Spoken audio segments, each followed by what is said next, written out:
হলুদ গুঁড়ো, লঙ্কা গুঁড়ো, জিরে গুঁড়ো, ধনে গুঁড়ো সব কিছু দিয়ে দিয়েছি। এবার ভালো করে মাখিয়ে নেব।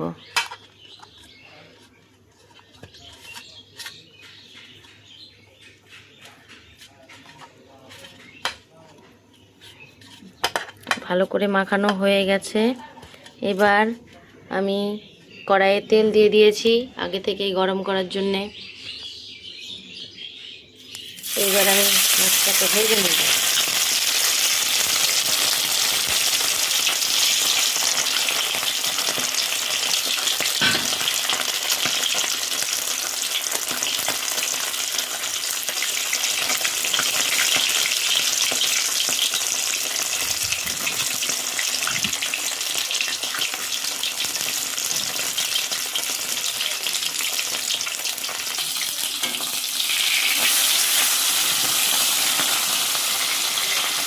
এবার মাছটাকে তুলে নিলাম।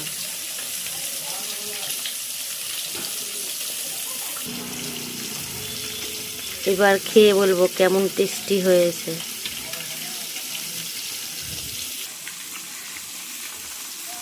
দারুণ হয়েছে। ভালো লাগলে চ্যানেলটিকে সাবস্ক্রাইব করে দাও।